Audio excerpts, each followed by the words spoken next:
Welcome to the Michelle Mission, 2 Men, 1 podcast, every black film ever made. My name is Vincent Williams, and I am joined as always by my partner. Hey, what's up? Holla at your boy. This is Len, aka the Bat Tribble. And on this stop of the mission, we got something hot off the presses. Yes, we do. Just premiering has it been a few weeks at this point? A few weeks ago. It premiered in January. Yes, the Kenya Barris directed, Kenya Barris and Jonah Hill written, You People, starring Jonah Hill, Lauren London, Julia Louis-Dreyfuss, and of course, Eddie Murphy.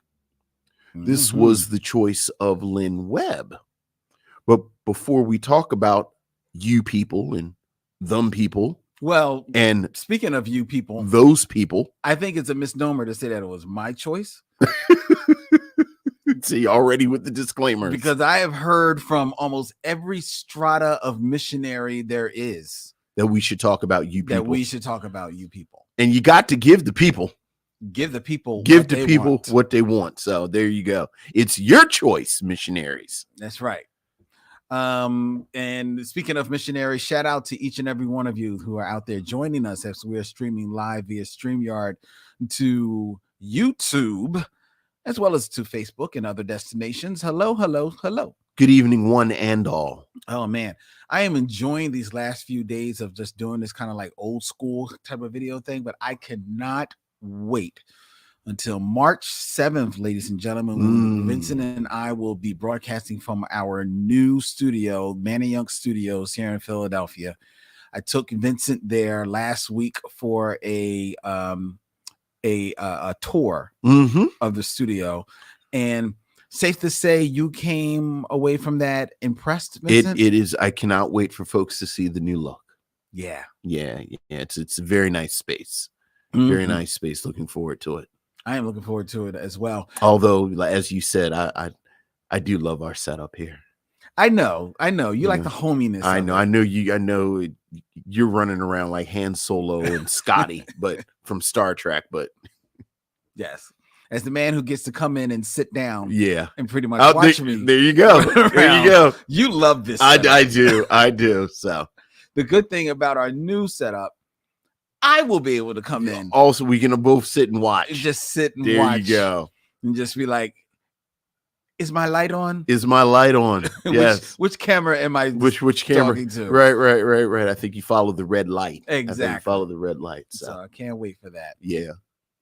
But that'll be coming up in 2 weeks, ladies and gentlemen. Before then, Vincent and I next week, we are actually going to be at Bryn Mawr Film Institute. Oh, that is next week, isn't it? Yes, it is. Oh, Lord. For a screening of A Warm December, Tuesday, February 28th at 7 p.m. in Bryn Mawr, PA. Vincent and I will be there to host a nice little talk back to that film, which we will also be reviewing next week here on the Michelle Mission. How are we going to do it? Wait and see. Just you wait and see. But we are going to be both places, and we are going to make it fun. Yes, we are. All right. Let's get into our show. Vincent. Let's get into our show. Let's get hard into it. We do not have any listener mail. No missives from the missionaries. No, we do not.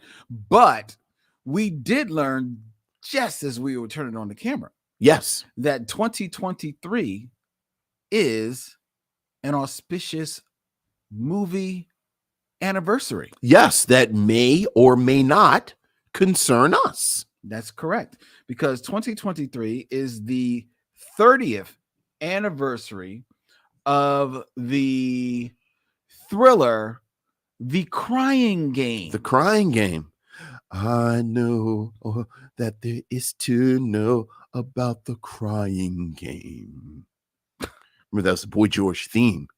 Boy George he sang the theme. What's that? Yeah. Okay. This film actually was released in 1992, but that was only in Venice in the UK. Right. And it got its more general release in June of 1993. Yeah. This was a movie from 1992, 3, like I spoken of, ladies and gentlemen, written and directed by Neil Jordan, starring Stephen Ray, Miranda Richardson, Andre Dunbar, Ralph Brown, Forrest Whitaker, and Jay Davidson. Jay Davidson. That's right. Is a movie that explored themes of race, sex, nationality, and sexuality against the backdrop of the Troubles in Northern Ireland at the time. Davidson, the film follows the character Fergus, played by Stephen Ray, who is a member of the IRA. Who has a brief but meaningful encounter with a British soldier, played by Forrest Whitaker, who is being held prisoner by the group. Fergus later develops an unexpected romantic relationship with Jodie's lover, Dill, played by Jay Davidson, whom Fergus promised Jodie would take care of. Fergus is then forced to decide between what he wants and what his nature dictates he must do. And now, give people, what was the controversy? Well, not the controversy so much, but the story, the bigger backstory behind The Crying Game. Well, I mean, it's sort of like the M. Night Shyamalan, where the twist kind of eclipsed the film itself. But I think a lot of times, if the film is good enough, you don't need the twist to pull you in. And I think after 30 years we can go ahead and, we get spoiled. Right. Jay Davidson is plays Dill is a trans woman. Right. Dill is a trans woman, and Steve Ray's character figures that out in the film. And then, as you said, it addresses issues of sexuality and gender, and and it's been a bit controversial. Yeah. Like there's a lot of argument about how well it aged or how well it didn't age. Certainly at the time, I don't think we had the sensitivity in language. That's very true. To deal with this subject matter with the sensitivity that, in the best case we do now. But I seem to remember it being a film, full disclosure, I probably haven't seen The Crying Game in 20 years. Oh, wow. That means you saw it more than once. I only saw it the one time. Yeah. But I remember enjoying it. I remember enjoying it. I think that's what put Steve Ray on my map.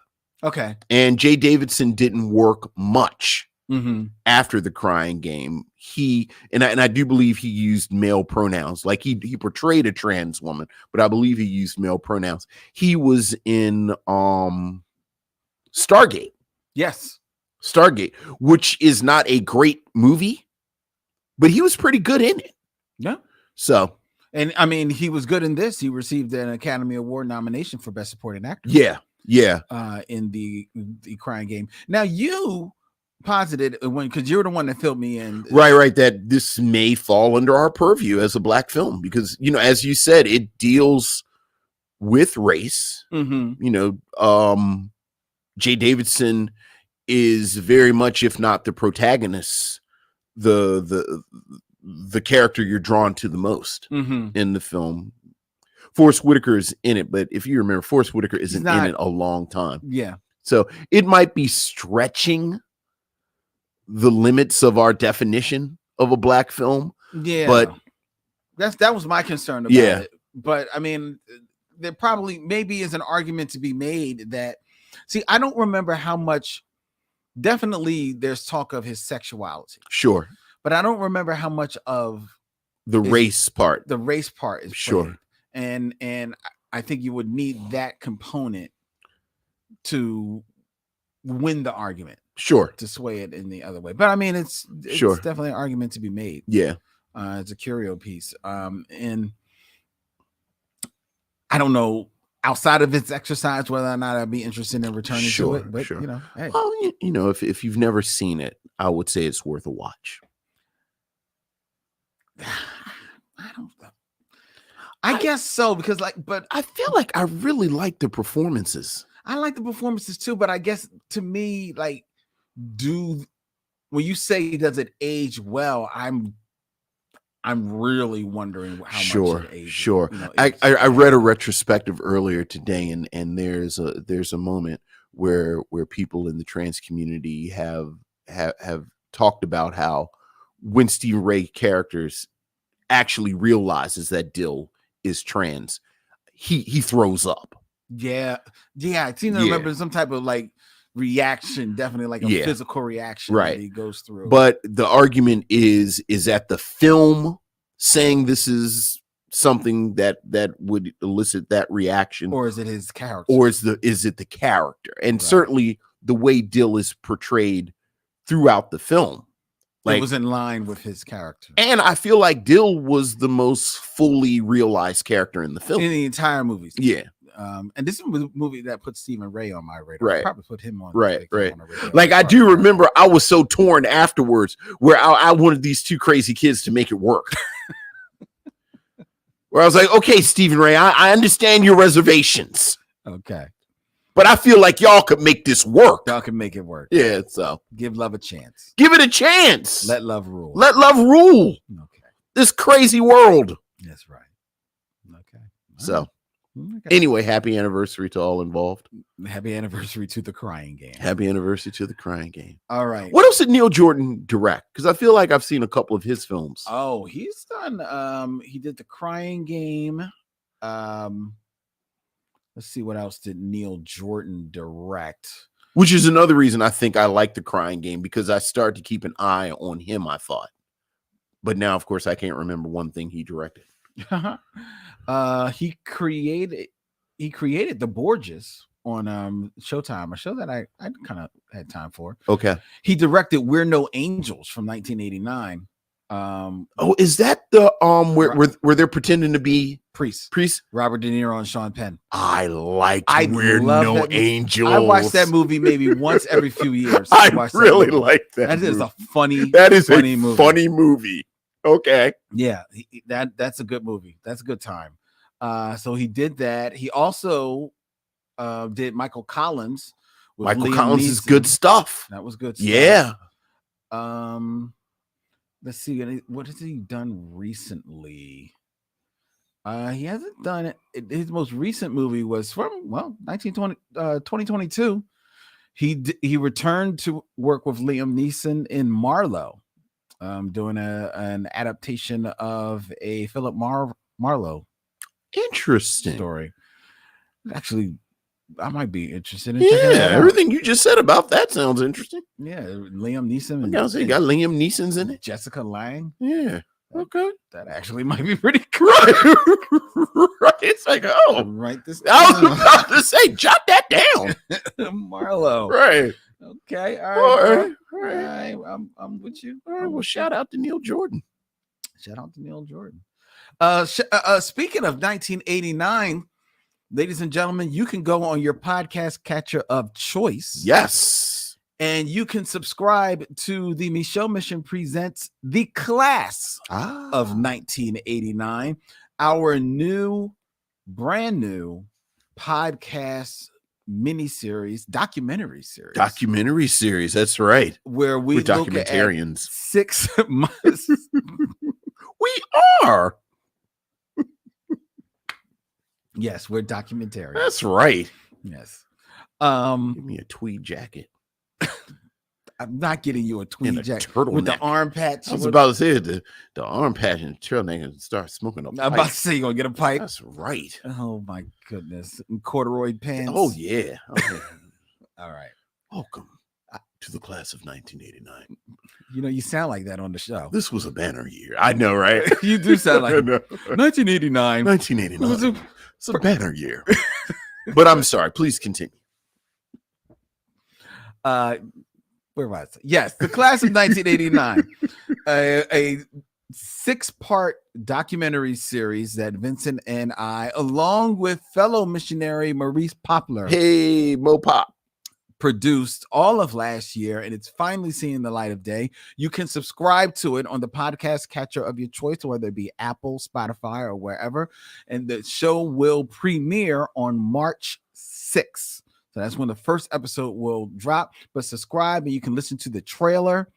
We have some of your favorite past guests of the Michelle Mission, or talking heads on this documentary, as we look at 6 films from 1989 that had a profound effect on Hollywood and cinema then and now. And those 6 films would be Do the Right Thing, Hmm. Driving Miss Daisy, Glory, Lean on Me, Harlem Nights, and A Dry White Season. Yes. 6 films from 1989, each with their own specific importance in Hollywood that coalesced as the class of 1989. Check that out on the podcast catcher of your choice. Okay? All right. All right. All right. All right, Vincent. All right. Let's get into the show. All right. Into the show. And that means that it is time for the top 5. All right. Who's your top 5?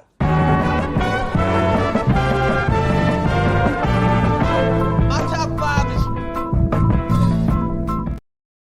Top 5, where I present a list and Vince talks about it. Yes, as one does. Now, About a list.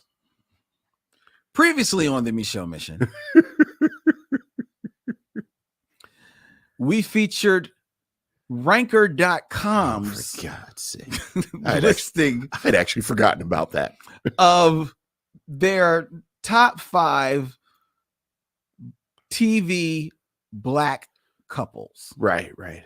as voted on by their fans. 35-year-old white guys.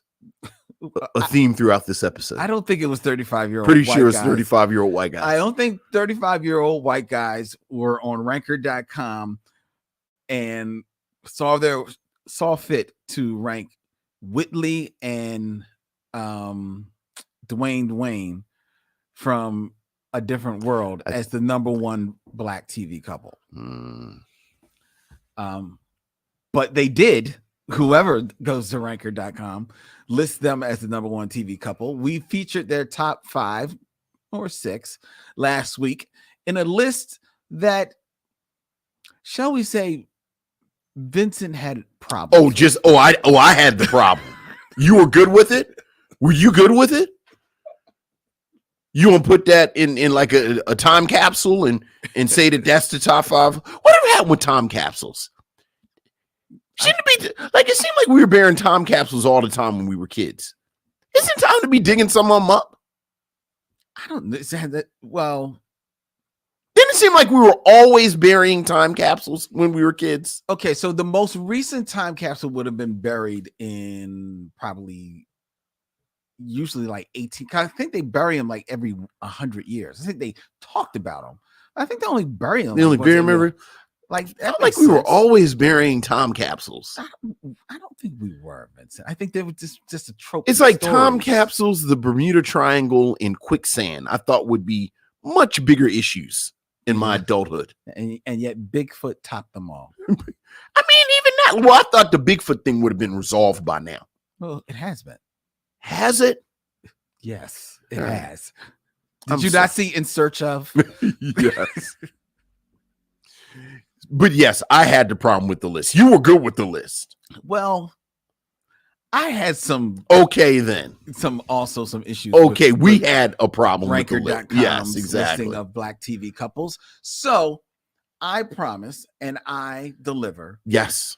Len's top 5 black TV couples. All right. All right. All right. Starting with number 5. Number 5, top black TV couples. Okay. Okay. Which I'm going to be correcting a wrong of mine. Okay. The one wrong of mine from last week, Okay. outside of outsourcing the list. Outside of, right. Besides that, how was the play, Mrs. Lincoln? And that is at number 5. Number 5. Uncle Phil and Aunt Viv from the first season of The Fresh Prince of I Bel-Air. think she was on there more than one season. Okay, well, she was at least on the first season, I know. Yes. Yeah. Okay. Something tells me she wasn't on. She was on there for a while because she got pregnant.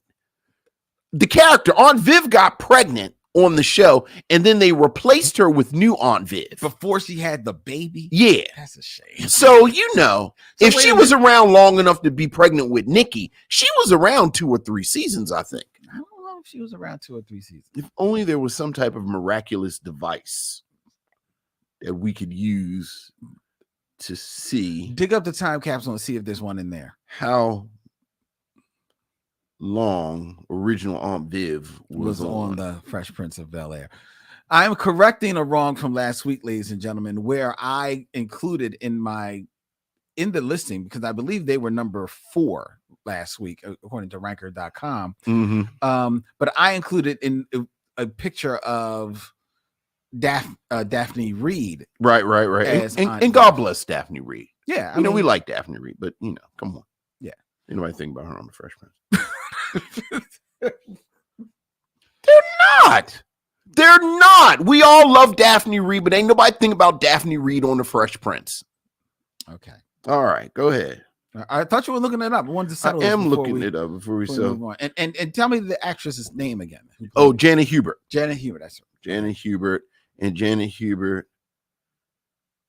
Yeah, 3 seasons. Okay, she did 3 Yeah, seasons. first 3 seasons. So Janet Hubert as Aunt Viv for the first 3 seasons of The Fresh Prince of Bel-Air. They are my number 5 black TV couple. Solid couple. That's a solid couple? Solid couple at number 5. That's solid couple. You know, I'm before we get into it, I always say, did they show them as a couple? And I think while they showed them as a couple, obviously the Fresh Prince really focused on Will. Mm-hmm.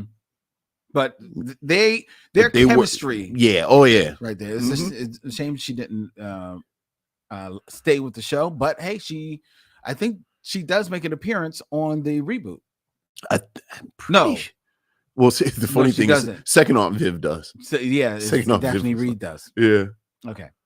Was Janet Hubert on the first season? I don't remember. Maybe she was, because I know they've reconciled. They have reconciled. Yeah. They reconciled for that reunion. Yeah, for the reunion, but yeah. Number 4. Len. Top 5 black TV Top couples. 5 black TV couples. Kyle and Maxine from Living Single. It's a good one. This is a good one. Now, they're number 4 for me because, one, I had and still have a huge crush on Erica Alexander. Good looking woman. And I just love their push and pull, they're joking with one another, their give and take that they had with one another, will they, won't they, for so many years on the show. And then when they did, it worked. Yes. Because sometimes that doesn't work. Right. Sometimes you moonlighting it, and then Exactly. Yeah. Exactly. Harking back to another old series. But this, it worked. And it felt real, and it felt true, and it honored both their skills as an actor and the natural chemistry that they had developed over those years. I 100% agree with this. Yes. Yeah. I really like them as a couple, and I like them as a young black professional couple, which you still don't see that often. Not often. It's usually because these two, they were definitely on the same plane, the same level. Right. You know what I mean? There's usually like a little bit of leveling when you see it, but it wasn't the case here. Right. And it was beautiful to behold. So that's my number 4. Number 4. I'm doing good so far. So far, so good. All right. Number 3. George and Louise from the Jeffersons. Like them as a couple. I love them as a couple. Okay. I love them absolutely as a couple because just like the Honeymooners, just like on All in Family, no matter how much bombast George Jefferson threw around that apartment, you knew he would melt in front of Wheezy. He loved Wheezy. You know what always distracted me about the Jeffersons? What? I always thought Sherman Hemsley and Roxy Roker had more chemistry than Sherman Hemsley and Isabel Sanford. See, that's interesting because I did feel the chemistry. Well, first of all, I think the chemistry of that cast, that was a very smart cast. So everybody had chemistry with one another. I did feel the chemistry between Hemsley and Roxy Roker, but they felt like I could see them going out after the show and getting a drink together, being good friends. Yeah. Okay. I actually felt that Isabel Sanford and Sherman Hemsley as George and Louise Jefferson, actually their chemistry they felt like a married couple to me. Yeah. I she really she was also really desexualized to me. And in real life, she's like 10 years older than him. Like I never really it's the Jefferson. You gotta like the Jeffersons. Like it's sort of in your contract. You gotta like the Jeffersons. But as a couple, all right, I'm gonna go along with it because I honor the Jeffersons, but I like them. And the other thing that I liked about them is that they were so good together that there were episodes, especially later on in the series, where they were allowed to be a comedy team.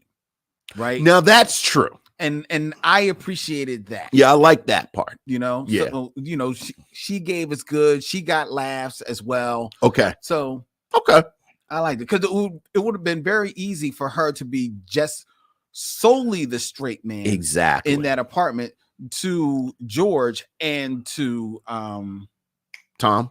Not Tom. I'm thinking of Bentley. No, the maid. Not Florida. Not Florida. Alice, not Alice. Oh Lord, they about to take our black cards. If that was that was a thing that actually existed, we were about to get them taken. How would we just forget the name? Florence. Yeah. Florence. Yeah. I was seeing Flo, and I was like, no, that's not it. Right. That's Alice. That's right. But anyway, but it would have been very easily for Weezy to be the straight man between the two of them. Right. But she got her laughs too. And then there were times that they just bounce off each other as a comedy team. I love them. All right. George and Louise. Number 3. Number 2. Now, this is only going to be controversial because this is indeed a personal selection. Okay. I mean, it's but it's my list. There you go. And this is Marcus and Mia from the TV show Love Life. Yeah. Season 2. Yeah. Which was on HBO. Yeah. It's a shame we're recommending. HBO took it off. I know. They took it off their platform. Yeah. Which I can only hope means that they are going to eventually like sell it to someplace else like Netflix or something like that. And it'll air there. But Marcus and Mia were on the second season of Love Life, which was an anthology series on HBO Max, ladies and gentlemen. They were played by Vincent favorite William Jackson Harper and Jessica Williams. Also another favorite of mine, quietly. And I like them both as well.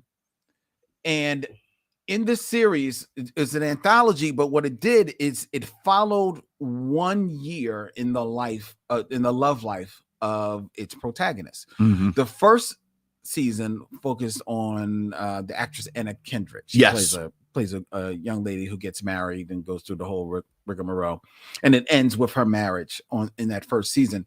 And Marcus is a guest at her wedding. Right.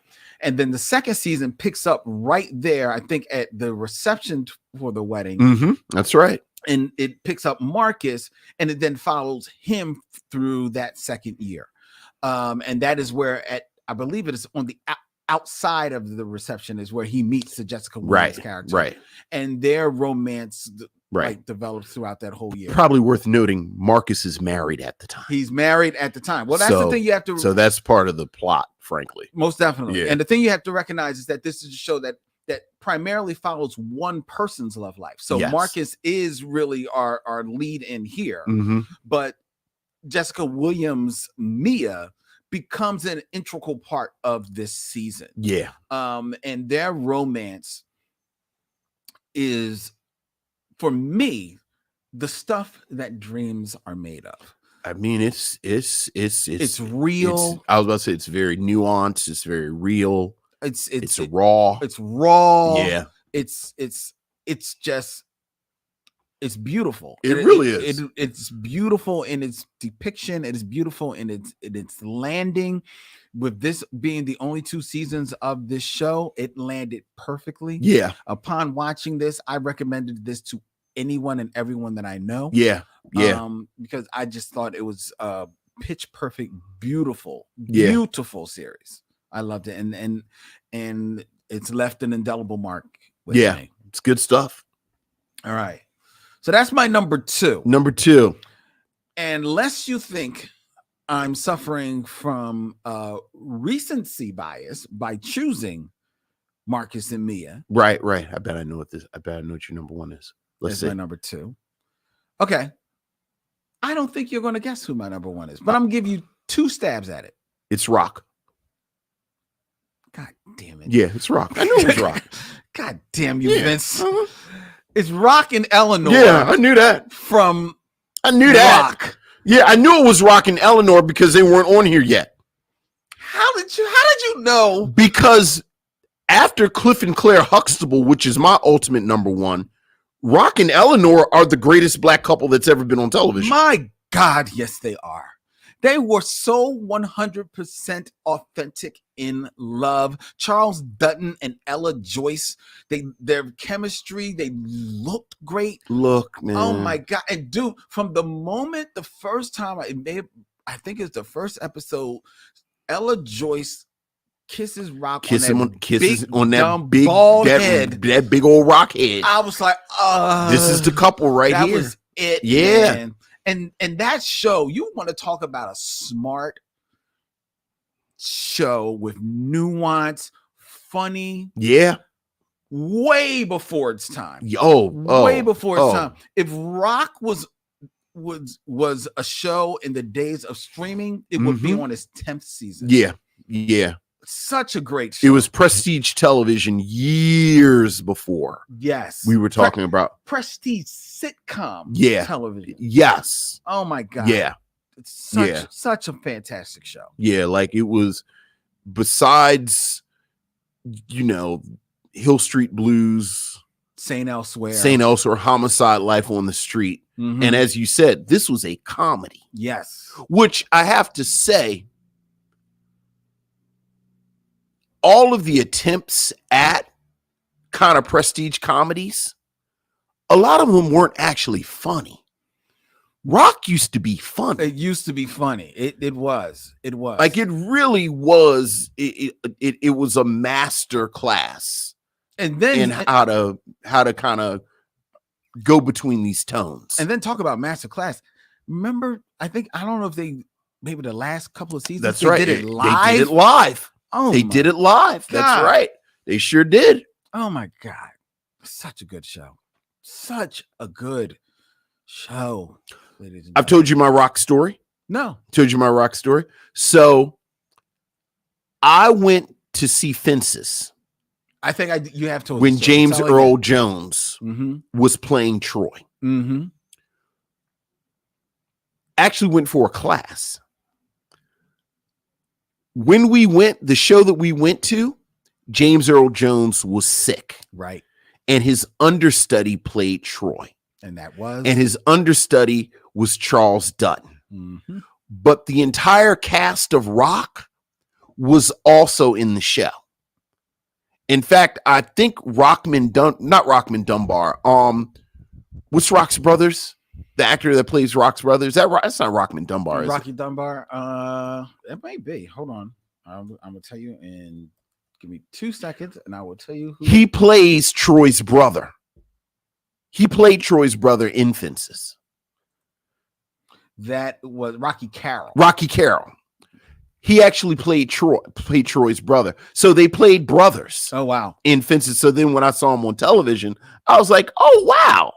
So, yeah, I love, Baltimore dude. Just shout out the entire cast, that main cast, Charles Dutton, Ella Joyce, Rocky Carroll, and Carl Gordon. Carl Gordon, the great Carl Gordon. Who plays Rock's widowed father. Yeah. In that phenomenal show. Is Rock streaming? That's a good question. If I wanted to watch Rock, could I go and watch Rock? Yeah, set in Baltimore. He plays the Baltimore garbage collector. Yeah, that's right. Bringing home stuff from Trash man. So, of course, where we saw Clifton Powell for the first time. Really? Come on, dog. Clifton Powell played the drug dealer. No, but I don't remember that was being like his debut. Oh my! I mean, the show was from 1991. Did you know about Clifton Powell before Rock? I just assumed that's where everybody knew him from. I'm trying to think. I called him Trash Man. I want to think Clifton Powell did stuff before that. Not much, mind you. But no. Yeah, it looks like you can buy it, but I don't think it's streaming. Yeah, I'm pretty sure Clifton Powell. Now you gotta look up Clifton Powell.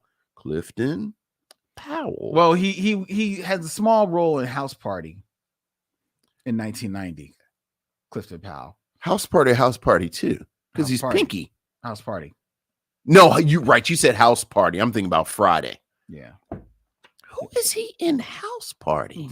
He doesn't even have his character doesn't even have a name. It's Shireen's brother.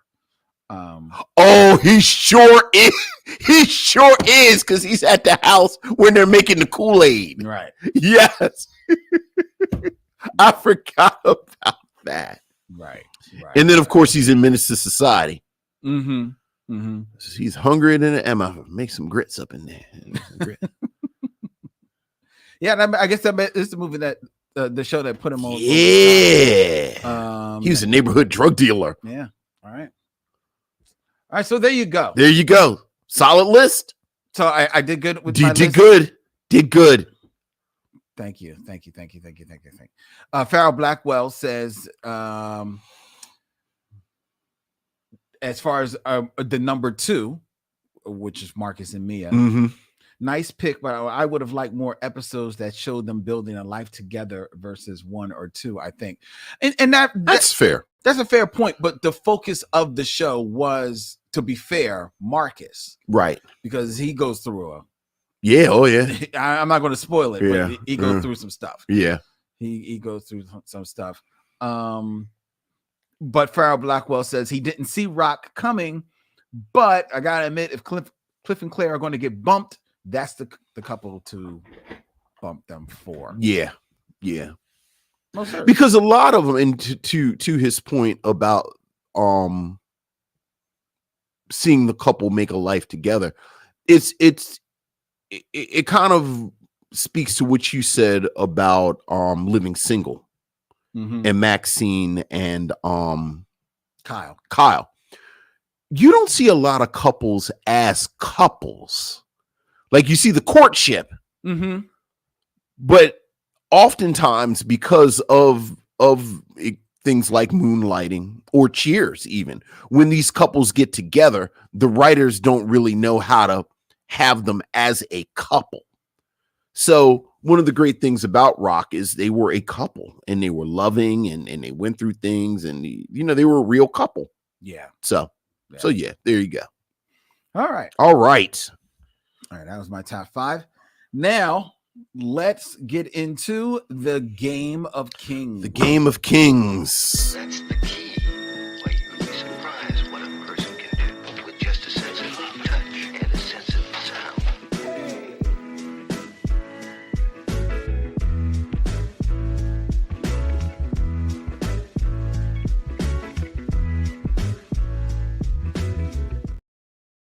6 Degrees of D'Urville Martin, ladies and gentlemen, where Vincent will attempt to connect 2 actors of my choice in 6 movies or less back to that one-man TV couple. That one-man TV couple, D'Urville Martin. That's right. And Vincent, I'm not going to lie, I think this is going to be hard for you. Okay. All right. I think we've got a couple of hard ones. All right. So, is there a theme? There is a theme. There is a theme. We are reviewing You People. Yes. Tonight. You People, which stars along with Jonah Hill and Lauren London, ladies and gentlemen, Eddie Murphy and Julia Louis-Dreyfuss, 2 rather successful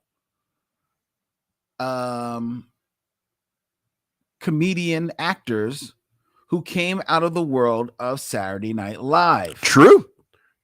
So, Vincent. Yes. Would you like a woman who is someone who enjoyed her moment on Saturday Night Live? Okay. Or would you like an actor who people were pretty happy to see leave Saturday Night Live? I'll pick the lady. The lady. So we're doing Saturday Night Live cast members. Yes, we are. All right. So in 6 movies or less. 6 movies or less. Connect Derville Martin. Derville Martin too.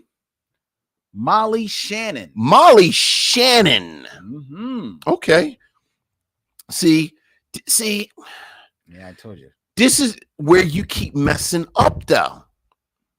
This is where you keep messing up. I messed up. This is where you messed up because what you fail to realize is that Derville Martin is, of course, in 5 on the Black Hand Side with Dick Anthony Williams. Correct. Who is in Mo Better Blues with Denzel Washington. Yes. Who is in Philadelphia with Tom Hanks. Yes. Who is in The Green Mile with Michael Clark Duncan. Okay. Who is in Talladega Nights, The Ballad of Ricky Bobby with Molly Shannon. But you refuse to watch Talladega Nights, The Ballad of Ricky Bobby. So you don't know that. I was caught unaware. I keep telling you. Not watching Talladega Nights, The Ballad of Ricky Bobby hurts nobody but yourself. But me. It is a blind spot that I refuse to look into. Well, you know what? You're going to keep picking people who were in it. For fear that I might be blinded.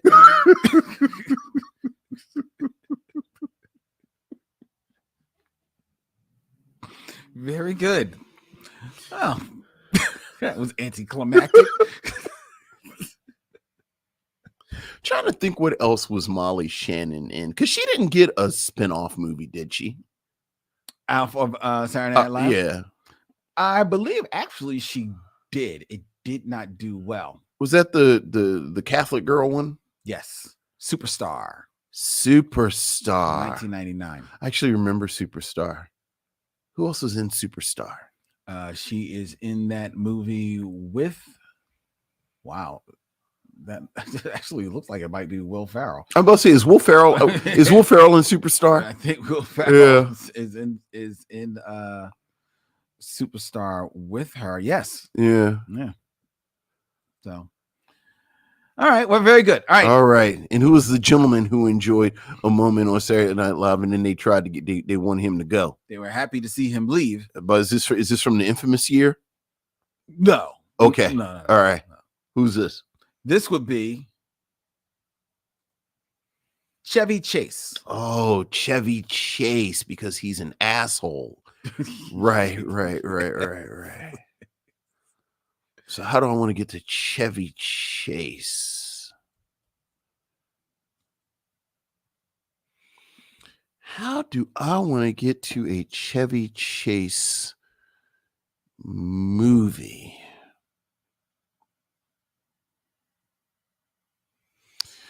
Okay. This is how I will get to Chevy Chase.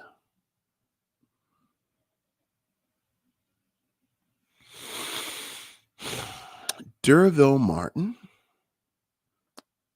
is in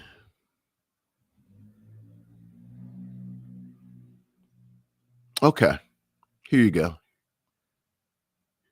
This is how I'm going to get to him. And this is going to be a weird little path. So Derville Martin is, of course, in the final come down with Billy D. Williams, who is in Empire Strikes Back with Carrie Fisher.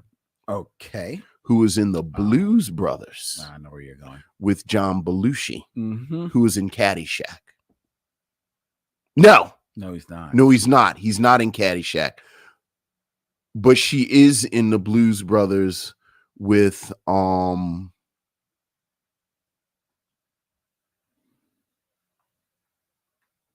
Oh shit, Bill Murray isn't in the Blues Brothers. No, he's not in the Blues Brothers. But she's in the Blues Brothers with because I think I still have space, don't I? What have I done so far? You did Billy D. Billy D. So you did, Carrie Fisher. So you got space. Yeah, so Billy D. Carrie Fisher. Carrie Fisher is in You're in the right place. Is in the Blues Brothers with this might be the long way, but it's fun. With Dan Aykroyd, who's in Ghostbusters with Bill Murray, who's in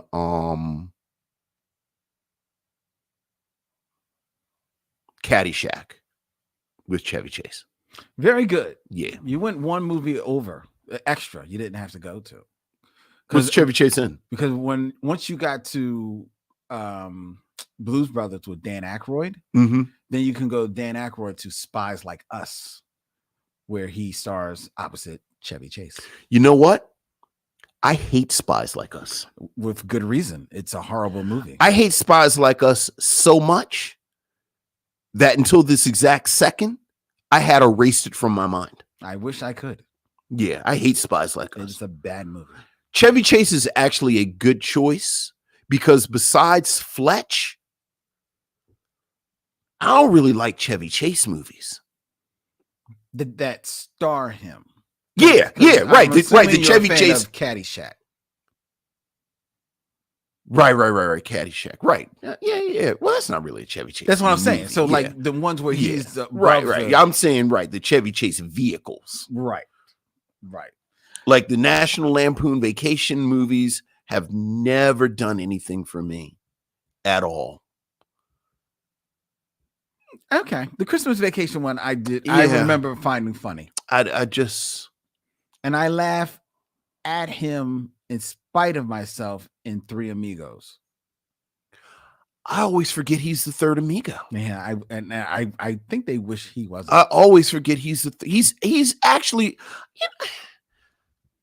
Here's a theme that's going to come up again tonight.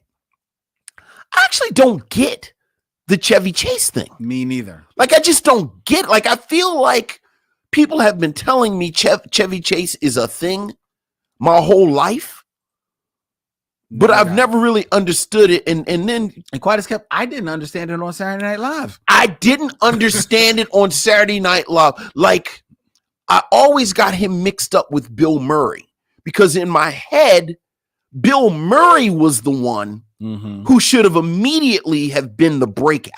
Well, he wasn't there the first year. Well, he replaced Chevy Chase. Right.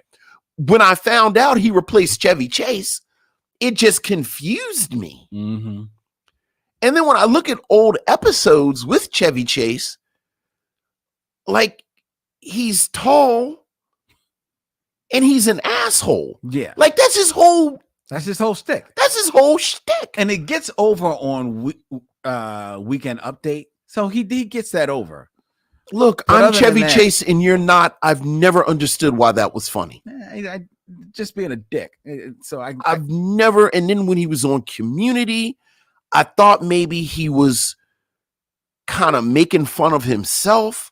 But then the more you read about him behind the scenes of Community, that was actually him.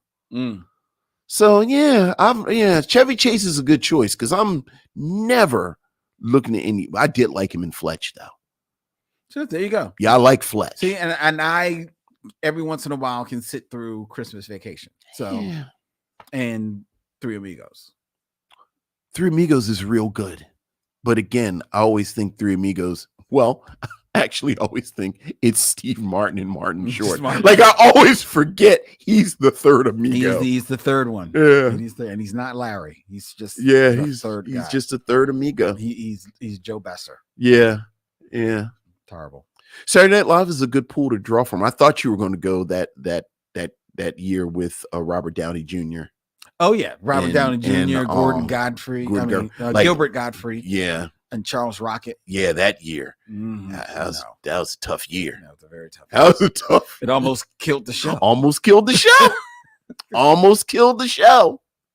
So, yeah, no, I didn't go there. All right, but All very right. good, Vincent. All right. Now it's time for us to get into our review that you demanded.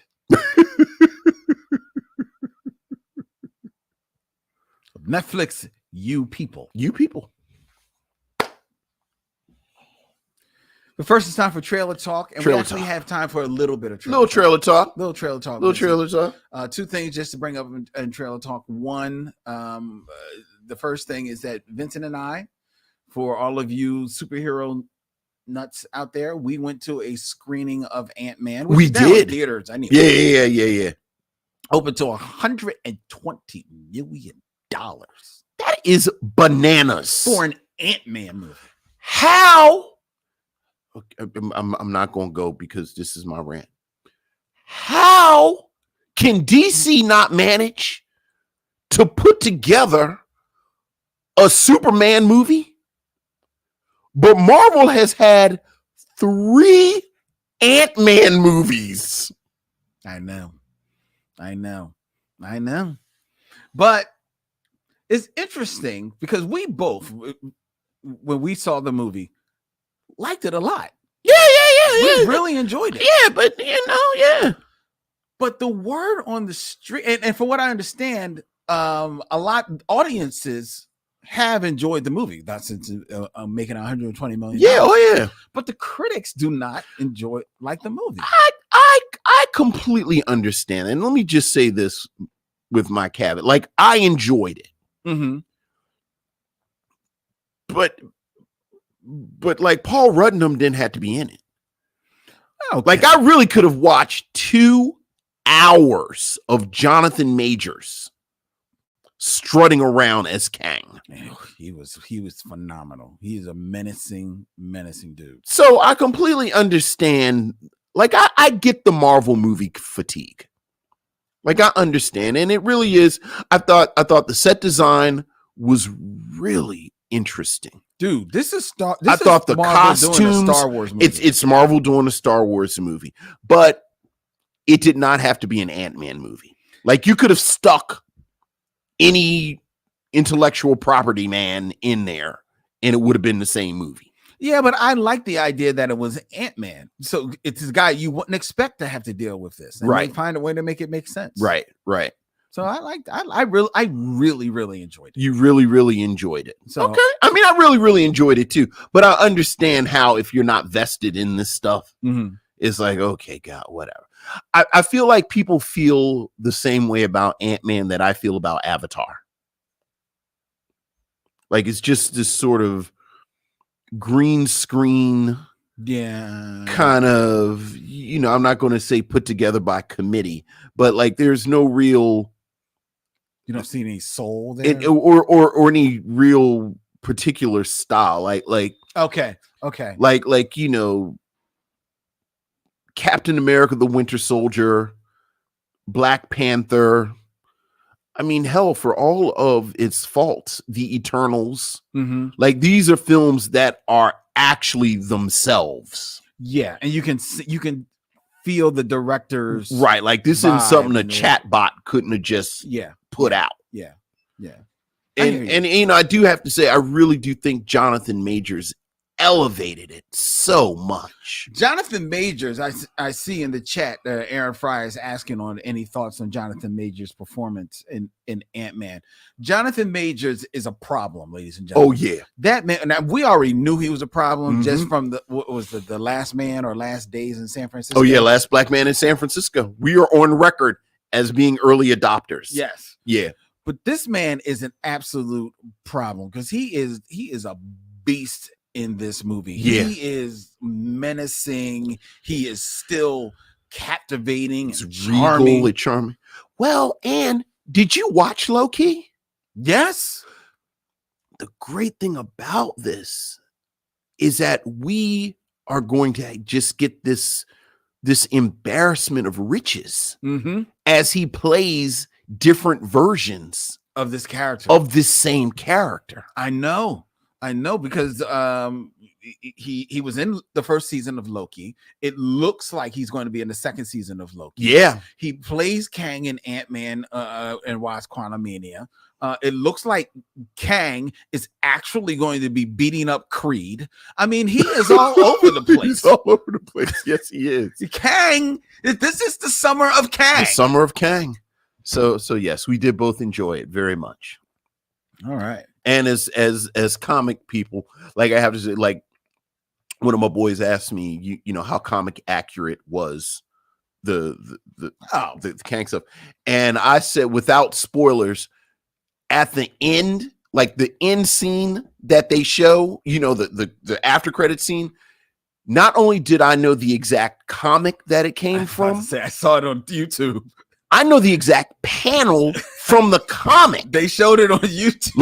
Like it is so spot on. It is spot on. Like they actually use the comic as a storyboard. Yeah, it is almost Snyder like. Yeah. Like how Snyder does. Yeah. Yes. So yes, it is spot on. It's so as a scary. comic fan, yeah. It's incredible. It's incredible. The other side of the spectrum, Okay. this weekend saw the premiere on Paramount Plus Mm-hmm. of the final season of Star Trek Picard, Yes. which is the Next Generation, which is, I believe, like a season-long reunion. Yes, that's exactly what it is. If not all, most of the Next Generation. No, I think it's the entire cast. Well, I don't know if they can bring Data back. He's 100. Brett Spiner is 100% going to be on here. Now, whether he's playing Data or Lore, I suspect he's going to play Data. Data's dead. Data died in this first season. I know. And certainly in this serialized fiction, you've never had somebody come back to life. What kind of madness is that? I mean, they took him apart. I know. I don't know. Would you care to bet $1 American That he comes back and plays Data? that he's going to be Data at Okay. some point? I can see him as Data. I wouldn't be surprised if it's like he's playing Data, but it's like Data like as a program chip or a flashback. I see him playing Lore. Yeah, because they didn't really deal with. They didn't deal with Lore. So that's the door. Yeah, to get him to play. Yeah, Lore. well, Brett Spiner is definitely back. Okay. Yeah. Okay. So the first episode premiered on Paramount Plus this weekend, ladies and gentlemen. Me and Vincent, as you know, are huge Star Trek fans. We are contractually obligated to watch this show. If we weren't, George Kimona would hit us upside the head and make us do so. Vincent, what did you have to say about Picard? I thought the first episode was the embodiment of luxury. Like they know they're not losing viewers. Yeah. Like the first episode of Picard knew everyone watching this episode is in for the long haul. So it was very slow.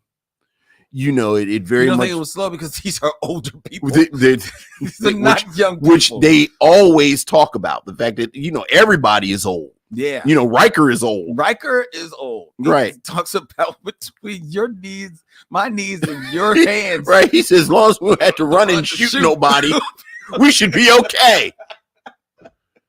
Which is kind of funny. It was kind of funny. Yeah. It was funny. I laughed But at that. look, I think part of the reason they have the luxury to have that pace is that they have built up. Is there another science fiction property? I mean, hell, I'm going to say it, ever. Okay. That the cast is as beloved as the Star Trek Next Generation cast by their fans. So you're saying that they are even more beloved than the original Yes. cast. Yes. You know what? You might have a point because people like the big three of the original cast. But even with people are up and down with Shatner. Right. You know, especially with how he's treated some of the other ones. Right. But you're right. Universally as a cast, like Next Generation people want all of them back. You got a point. That's a very good argument. I mean, this is a beloved cast. Yeah, I think the only one person they don't really want is Wesley Crusher, and he's probably grown on him by And now look, I was about because to he's say, got his geek bona fides. I feel like what's his name? Will Spiner? No, Will Wheaton. Will Wheaton. I think Will Wheaton has done so much over the past 20 years to rehabilitate. You're right. You're absolutely right. Right. You're absolutely And I would bet at some point Wesley shows up this season. Well, that's interesting because they had an opportunity for him to show up. Well, yeah. But no, they don't because Wesley he's the traveler now. Right. Yeah. And that could get them there. And I'll be happy to see him. I will too. Yeah. I'll So, be happy to see him. so it was slow, but it was slow with people that you enjoyed being with. It was cool. What'd you think? It was all right. It was cool. All right. I'm not expecting big things. I'm expecting this to be the travel log that it plans to be. Mm-hmm. I'm there for it. I will say that the past couple of seasons of watching Picard, I have been almost watching it, waiting, like counting the Patrick Stewart body doubles in the show. Right. So now I'm going to be watching For all the body doubles. All the body doubles. Yeah. In this show. I have to say, I loved Ensign LaForge. Oh, yes. I loved Crash LaForge. That was dope. And I immediately wanted a Crash LaForge television show with Geordie's daughter, who's a speed demon. Well, I wish there was some way that she could show up on lower decks. And then I'd be there. Right. It'd be a wrap. So it'd be a wrap. But yeah, it's good stuff. It was good stuff. Good stuff. All right. All right. Let's get into our review. All right. You people. You people. That we're doing for you people. That we're doing for you people. All right, let me pull it up.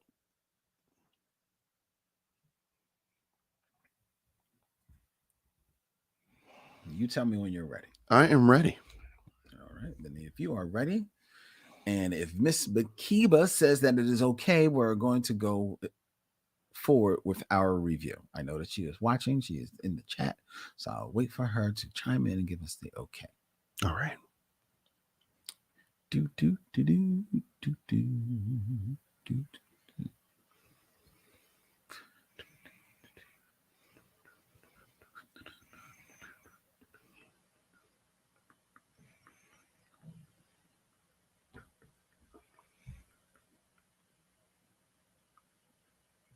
Okay, she's looking for a keyboard. Here we had to.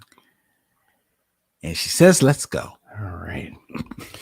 You people, a 2023 romance / buddy / comedy is about a new couple and their families and how they reckon with modern love amid culture clashes, societal expectations, and generational differences. Directed by Kenya Barris from a script by Jonah Hill and Kenya Barris. You People stars Jonah Hill as Ezra, a man who has fallen in love with Amira, played by Lauren London. Their lives are complicated by their parents. London's parents, the always welcome Nia Long and Eddie Murphy, and Hill's parents, played by David Duchovny and Julia Louis-Dreyfuss. You People was the choice of Lynn Webb, channeling You People. Lynn, what do you have to say about You People? This was a very rough film to get through. Okay. Ladies and gentlemen. All right. It's a lot of people have a lot of time for Kenya Barris. Kenya Barris, most popularly known as the writer and director and creator of Blackish. Yes. Was long-running ABC TV sitcom. And in the Blackest universe. Yes. Grownish, mixish. Right. Yeah. And that was a show that, a lot of people enjoyed. Mm-hmm. It showed Black families, Black life, unapologetically Black. Mm-hmm. But it was a show that over time, it quickly wore out its welcome for me because it became maybe a hair too cute. Okay. And and whereas it was a show, and I'm speaking about Blackish primarily, that started with trying to show not a super realistic world because it was a comedy, but at least have a grounded world of a Black middle class family. Mm-hmm. It quickly became just a whole lot of tropes with me that made no sense. Okay. Like I tuned out on the show where when they said that the grandparents who no longer were a couple had moved in with the family. Okay. And not because they were ill or sick. They were very lively, energetic, forward moving people, but just because. Right. And to me, that all right, you just moving in just because of the dictates of the show. Sure. And you want to have Lawrence Fishburne, who plays the father. Yes. And Jennifer Lewis. Which, understandable. Understandable, but okay, can we write something that makes sense? And Sure. That made no sense to me. And then as it just kept on going on, it just became more cute and cute. And I was like, I checked out on the show. Okay. God bless their success. Not hating on their success. The show was no longer for me. Sure.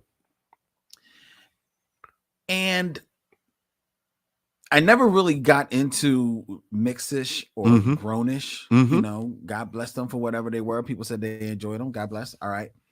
But the Kenya Barris experiment, it wore thin on me with Blackish, and then I just couldn't take much more of him. Okay. After Blackish, he follows Blackish by doing Black AF. Yes. On Netflix. Right. Which was basically, to me, he wrote and directed and starred in it. Mm-hmm. But it basically was him trying to recreate Blackish. Yes. And it was just did not work. Right. He is not an actor. Right. And I was like, yo, this is not hitting for me either. And it was more now it was tired Blackish. Right. So and I quickly grew tired not only of his shtick, but of the look of a Kenya Barris production. Looks very slick, very almost like high definition camera work, a lot of like super cuts, in the middle to try and set the scene before we go to another little scene. And it shows quickly just became stitched together scenes as opposed to any one cohesive story or narrative. Sure. And that is what is in play here. Okay. With You People. Okay. Now he writes this with Jonah Hill. Yes. But it very definitely has a lot of the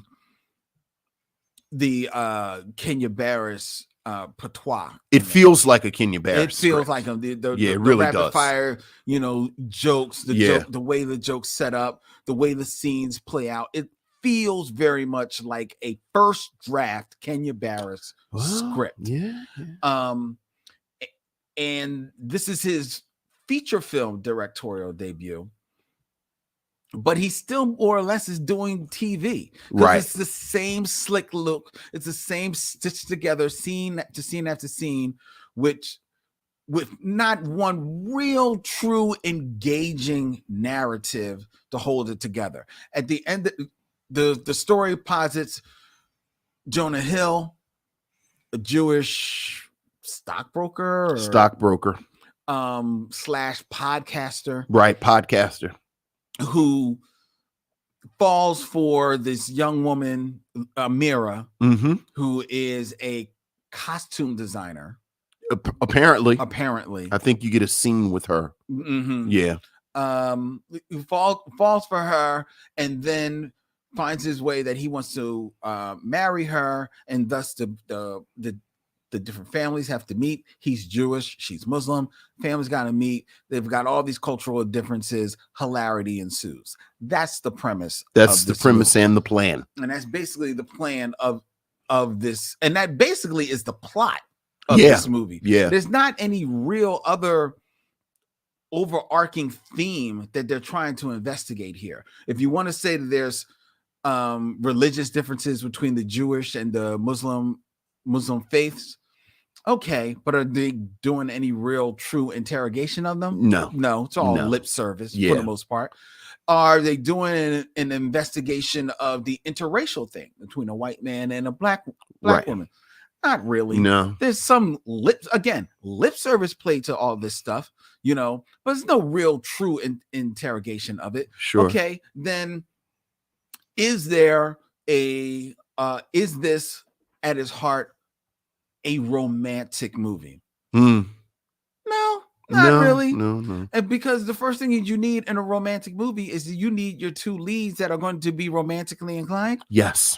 They got to look like they like each other. Yes. They got to look like they're a couple. Yes. There has to be something that I think what did I learn in high school? Chemistry. There is absolutely no chemistry between Jonah Hill and Lauren London. Yeah. At all. Yeah. And if you think I'm making it up, ladies and gentlemen, the kiss that closes out the movie at the wedding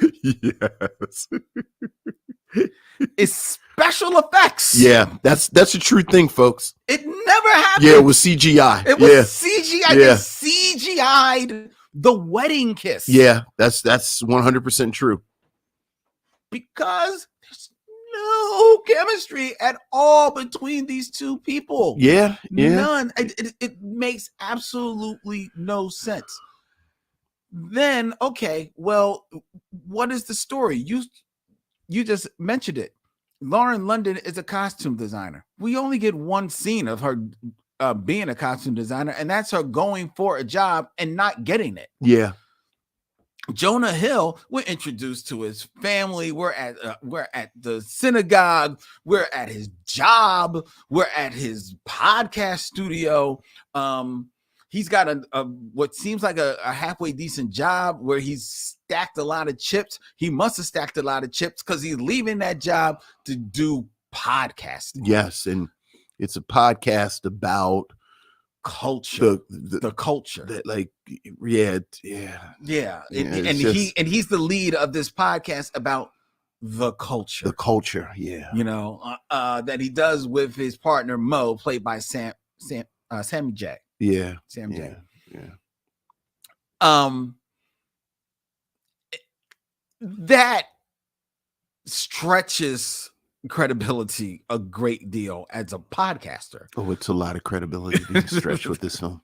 But just the fact that we are supposed to ride or die for this white Jewish 35-year-old doing a podcast about the culture. The culture. Because he realizes why he could never understand. He'll never know what it is to be a black man. Sure. I did grow up with hip hop. Yes. I grew up with the culture. Yeah. He did. This is what formed who I am. He did. And certainly there aren't many 35-year-old white men who grew up with hip hop. So he's a bit of a unicorn. Apparently. He's a bit of a unicorn. You can tell because he wears Jordans. He wears Jordans.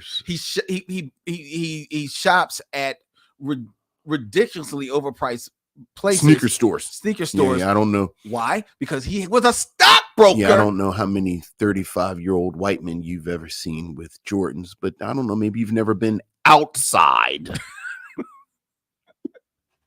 I'm sorry. Please continue. I mean, look, this movie just it pisses me off One of the beautiful things about a romantic comedy is the meet cute. Do you know what the meet cute is? Mm-hmm. The meet cute is when the couple first meet Yes. together, right? Well, the quote unquote meet cute of you people happens when Lauren London, who has just broken up with some boy, Yes. leaves Mm-hmm. and gets lost on her GPS. Yes. We don't know where she's trying to go. It doesn't matter. We were led to believe that she was going home, Yeah. perhaps back to her parents, at least someplace where she already lived, Yeah. right? From her boyfriends. But she needed the GPS, which got her turned around. Which makes no sense.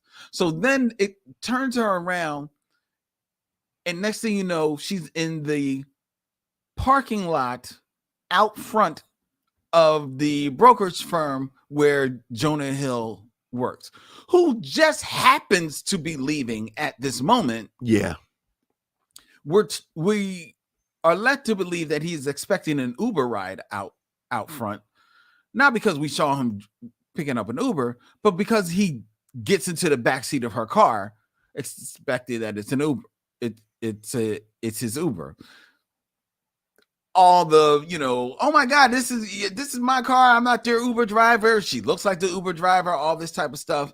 And then he said, well, hey, how about I'll show you how to get out of here because obviously you're lost. Sure. He had no way of knowing that she was lost. Look. Because he had just gotten into the car and she had just pulled over. He had absolutely no reason to know that she was lost. You're putting more thought into this than the script did. Well, I'm trying. I'm trying.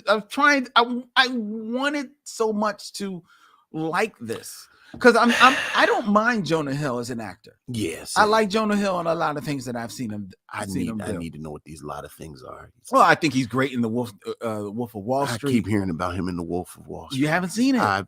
You're right. I haven't. It's good in the Wolf of Wall Street. That's what everyone keeps telling me. But the clips I've seen, I just feel like people have been trying to sell me on this Jonah Hill thing since Superbad, and he's good. That's what y'all keep. I want to like Lauren London.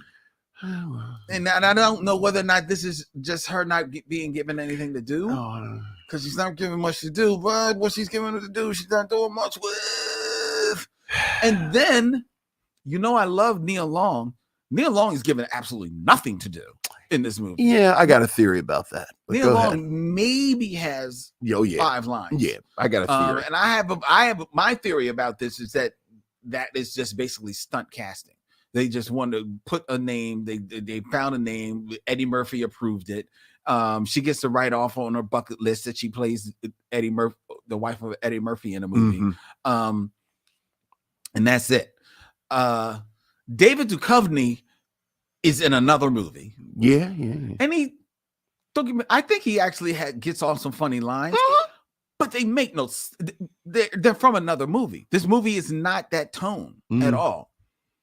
And then you get to Julia Louis-Dreyfuss and Eddie Murphy, 2 excellent actors. Yes, very funny people. Yes, 2 people who reading the phone book. Yes, are funny. Yes, they are so wasted in this movie. Julia Louis-Dreyfuss is trying a little bit too hard to get a script that you can tell she immediately realizes is beneath her, and she's trying to get it over. And Eddie Murphy is not on cruise control. He is just sitting in the car. He is not doing anything, bringing anything to this movie. And it makes sense because his character makes no sense. Yeah. His character, we talk about names that white people give black characters in their movies because they think that's the name we give him. His name, what's his Muslim name? Akbar. Yeah. Akbar. I think I only hope that it was Jonah Hill that came up with that name and not Kenya Barris that came up with. But in your heart, it was Kenya. You know it was Kenya. No, it was Kenya Barris. You know it was Kenya Barris. The only person who really does not embarrass themselves in this movie is who? Mike Epps. Yeah. Because for what he's doing, Look. Mike Epps is Mike Epps is a good actor. Look. He's funny in this movie. Look. But the rest of this movie is such a waste of time. Look, everything you just said. I think, quite honestly, I think Kenya Barris has been stretched too thin. Probably since the second season of Blackish. Okay. Like, I 100% agree with you that it has been diminishing returns from Kenya Barris. Mm-hmm. But I also know he's been doing a lot. And a lot of what he has done, there's a moment, again, second, maybe third season of Blackish, where his scripts seem more like sketches than actual scripts. As you said, the great problem of this film, which bills itself as a romance, as this interracial romance, and interracial romance, what you have to buy is that this is a couple that is so much in love that they will go against all the societal forces against them. So you mentioned there is absolutely zero chemistry between these two. I'm going to go along with this Jonah Hill thing. I've never understood Jonah Hill. I don't think Jonah Hill has any charisma. I don't think, I don't think the Jonah Hill type is the type that I see, frankly, pulling women. Like Jonah Hill, I'm sure does all right. But Jonah Hill type, I don't get it. Lauren London, I love Lauren London. You love Lauren London. We all love what Lauren London has done for the culture as Nunu in ATL. But Lauren London ain't never been nobody's actor. Yeah. And to have these two in the center of this thing is a complete mistake. And you're talking about the CGI. The script knows that this relationship is not one that you can build a movie out of because they montage their courtship. That's true. That's a good point. Which you don't talk about after they get picked up in the cab and they have the meet cute. You don't actually see them get to know each other. No. The film fast forwards to now he wants to propose, which I have to say. Well, it does take time for them to seemingly, like the first time they have sex. Like you don't see the sex, but they're under the blanket. What is that? Is that 2 minutes? No, I'm just. I mean, saying, is it 2 minutes that you're talking about? I'm just saying. I'm saying in a film about this relationship, the entire she gets in the car to he's talking about I want to propose, so I need to go talk to her parents.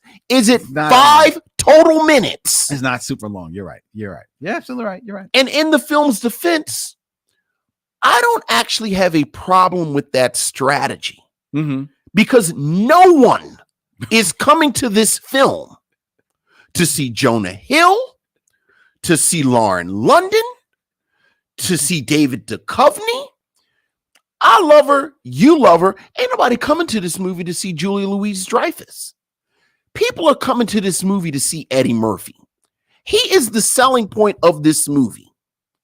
And as you said, it is so criminal. It is actually confusing how Eddie Murphy is wasted in this film.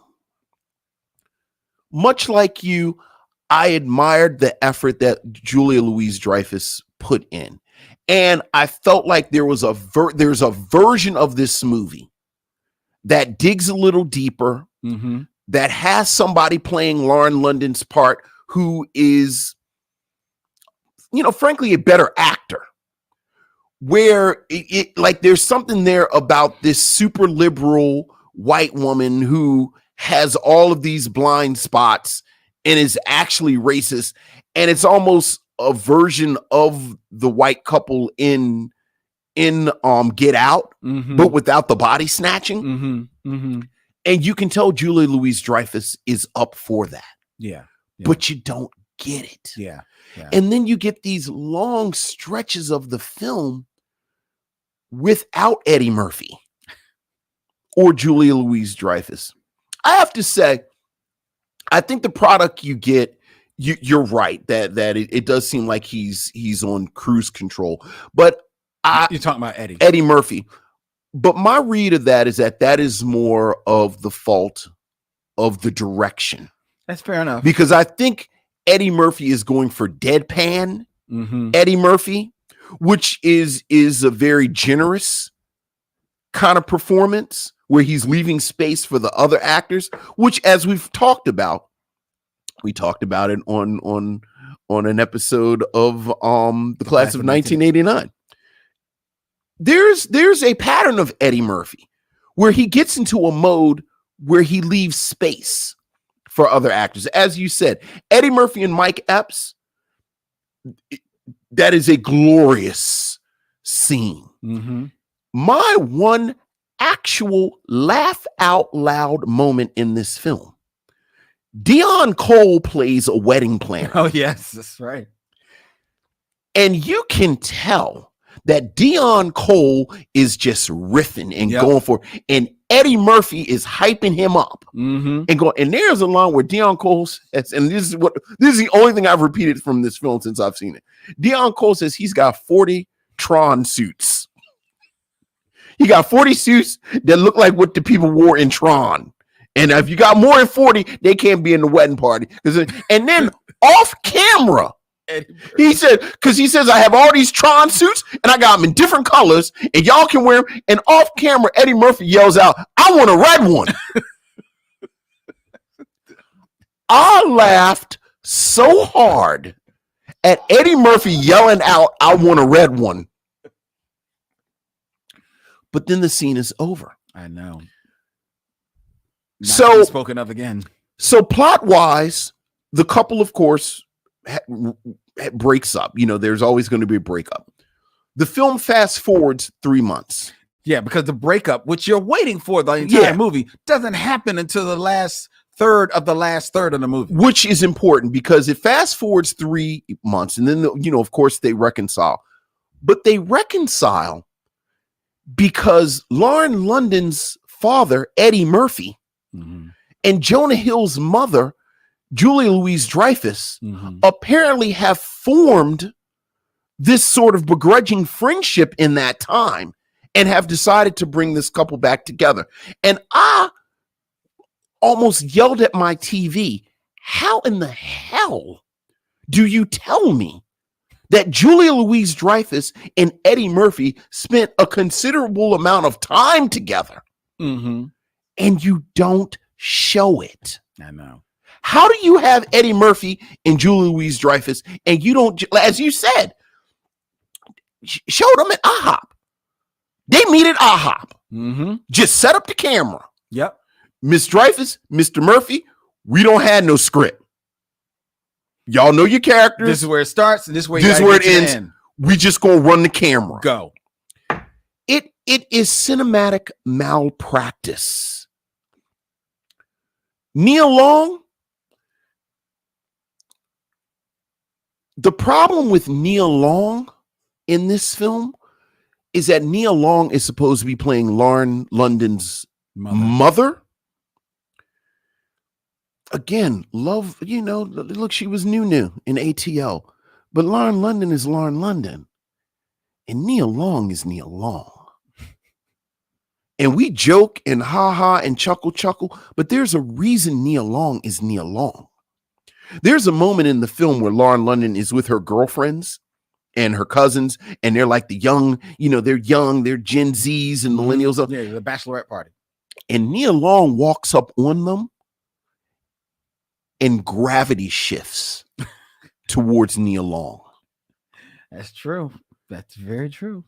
You can't have Nia Long around Lauren London that much. That's true. Because she completely eclipses her.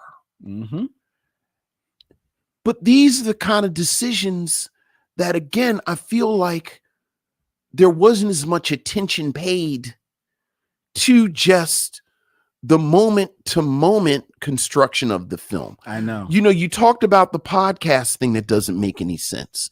You talked about the depiction of Islam that doesn't make any sense.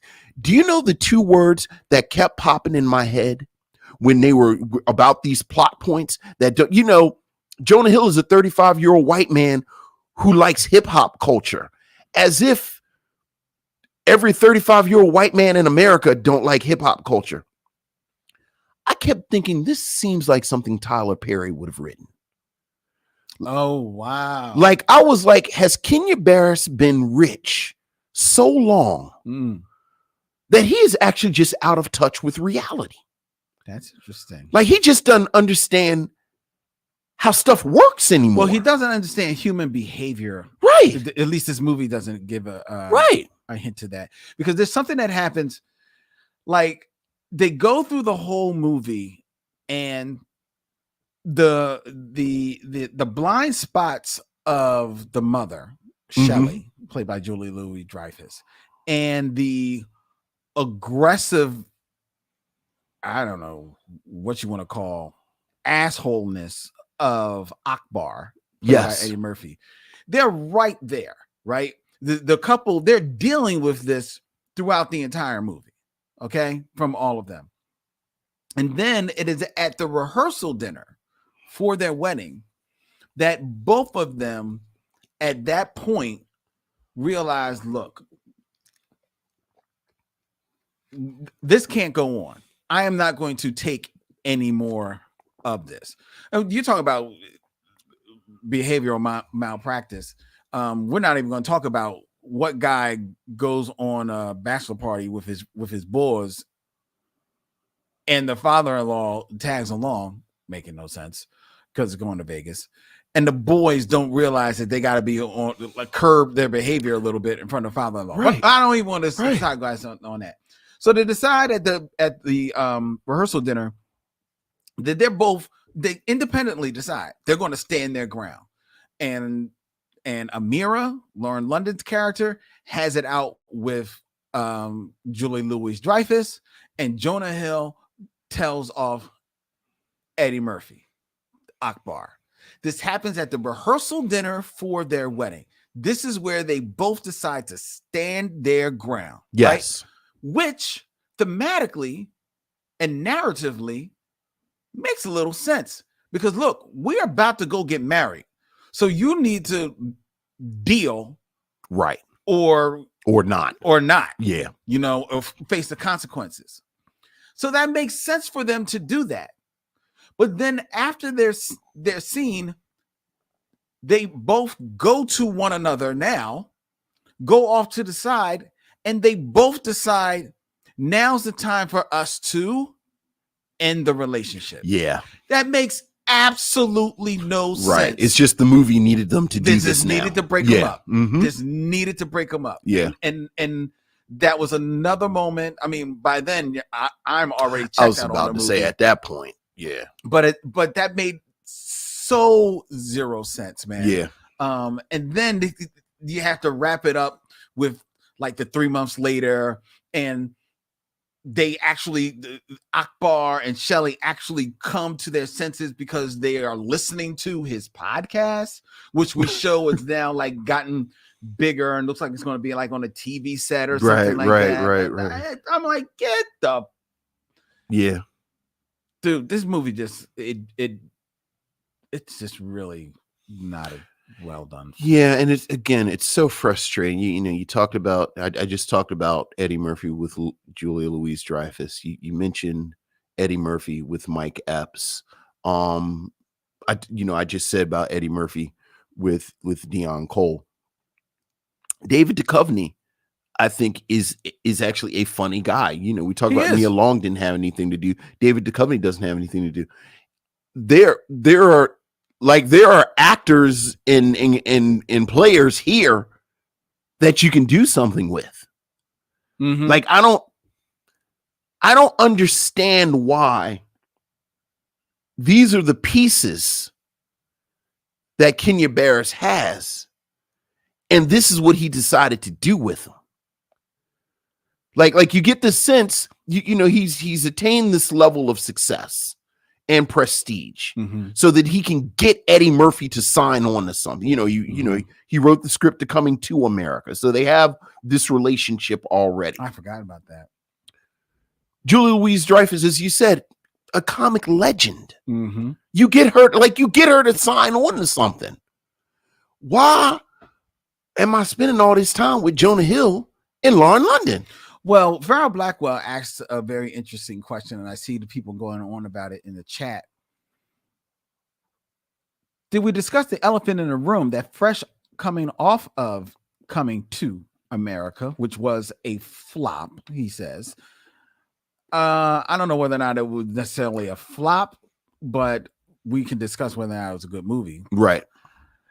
Does Eddie still have the comedy chops? And I think that is definitely a fair question, because one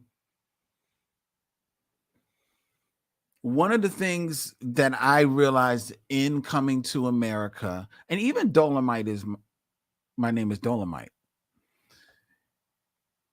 Eddie is in Dolomite. He's acting. Mm-hmm. He's sharing the laughs with the ensemble, right? And he gets some laughs on his own. But Coming to America, he definitely, I think, sleepwalked through a lot of that movie. Yeah.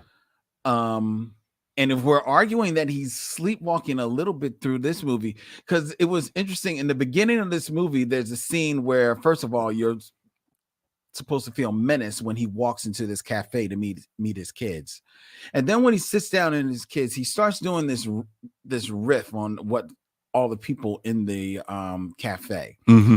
and he's trying to do it in character, and like you said, I think he may be trying to go for a bit of a deadpan mm-hmm. delivery of the character, but what he's doing also sounds like it easily could be Eddie Murphy, the comedian, trying out a bit. Right. Okay. That you might hear him do on stage. And while he's definitely in a different speed as he's delivering it, he ain't getting it over mm-hmm. at all. And there are moments in this movie where I think he's meant to get over some comedic moments, and he's not really getting them over. Outside of that one scene you pointed out with Dion Cole. And he's good with Mike Epps. He's good with Mike Epps, but he definitely is the straight man with Mike Epps. Right. Because of that's how their character dynamic's supposed to be. But there are scenes where he's with Jonah Hill, especially when he takes Jonah Hill to like the Crips barbershop and stuff. He's supposed to be, and then their basketball court, he's supposed to be getting some laughs there. And I don't think he really is delivering it. Yeah, I think Eddie Murphy is a master comedian.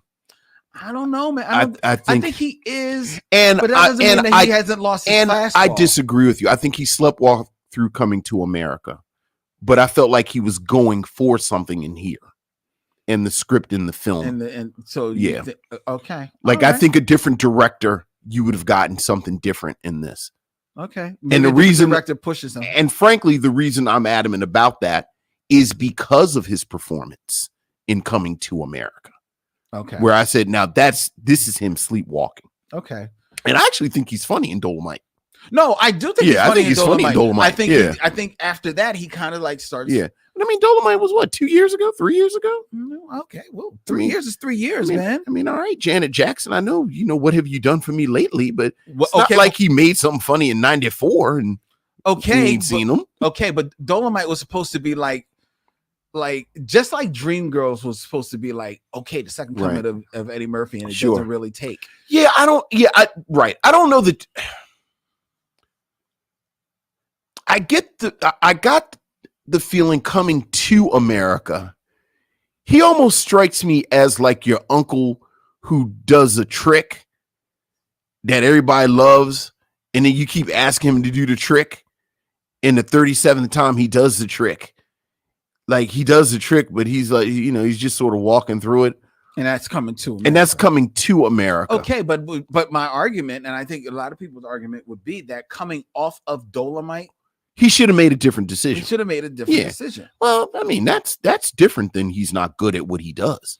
No, He just makes bad decisions, which that's something that has also been throughout his career. That's true. That is true. Yeah. That is true. So would you recommend that people see You People? You know,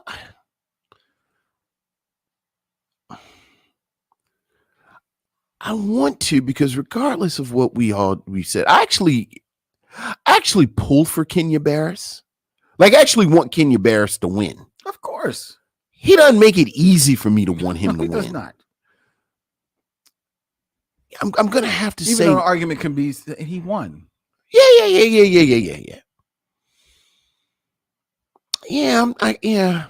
I think you should skip this one. Yes, hard skip. I think Hard pass. Yeah, I think this is a hard pass. I think this is at the best moment, it is a pedestrian film. Mm-hmm. And certainly there's too much to watch for you to waste time with a pedestrian film. Yeah. And oftentimes it is amateurish and not well done. Yeah. So there you go.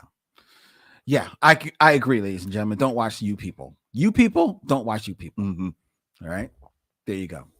All right. Next, before we tell you what we're going to be reviewing next week, well, we already told you. We're reviewing A Warm December. A Warm December. Next week here on the Michaud Mission, and we will be screening it at the Bryn Mawr Film Institute in Bryn Mawr, PA as well. Next Tuesday, February 28th. We're going to be doing the show. We're going to be screening the film. How we're going to do it, tune in and see. And then tell me. All right. The Michaud Mission, 2 men, 1 podcast, every black film ever made. Go to MichaudMission.com and hit swag and check out all of the cool designs we have available for your download and streaming pleasure by way of our good friends at TeePublic. You can leave us a voicemail, ladies and gentlemen, at 215-867-9666. Tell Vincent and Len what's on your mind. Email the Michaud Mission at michaudmission@gmail.com. Like and follow us on all your social media, Instagram, Facebook, and Twitter at Michaud Mission. Subscribe on YouTube. The Michaud Mission is available on YouTube. Subscribe to our show, which is going to look all spanking new in March. Cannot wait. And wherever you like the Michaud Mission, please give us a 5-star rating and a review, because that helps people find our show, which is a proud member of The Podglomerate, thepodglomerate.com.